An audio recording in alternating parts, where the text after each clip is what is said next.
আজকে বানাবো লাল লঙ্কার আচার। প্রথমে লঙ্কাগুলো ভালো করে ধুয়ে মুছে নিয়েছি এবং ডাঁটিটা অর্ধেক কেটে মাছ থেকে চিরে প্রথমে যে বীজের অংশটা থাকে ভেতরে সেই বীজের অংশটা বার করে নেব। তারপর রোদে 4 থেকে 5 ঘন্টা ভালো করে শুকিয়ে নেব।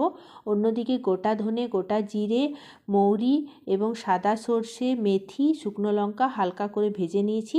তারপর মিক্সিতে আধ ভাঙা করে গুঁড়ো করে নেব, খুব বেশি গুঁড়ো করব না। তারপরে আমি দিয়েছি আমচুর পাউডার, কাশ্মীরি লঙ্কার গুঁড়ো, কালো জিরে আর আন্দাজ মতো লবণ, সব একসঙ্গে মিক্স করে তারপরে তেল দিয়ে মেখে নিতে হবে। হালকা করে ঝরঝরে মাখতে হবে, খুব বেশি তেল দিয়ে মাখা চলবে না। তারপরে লঙ্কার মধ্যে সেই পুরটাকে ভরে হাত দিয়ে ভালো করে চেপে দিতে হবে যেন পুরটা না বাইরে বেরিয়ে যায়। তারপরে আবার 2 থেকে 3 ঘন্টা রোদে শুকিয়ে নিতে হবে এবং একটা কাঁচের জারের মধ্যে গরম তেল ঢেলে 1 বছর অবধি ভালো থাকবে।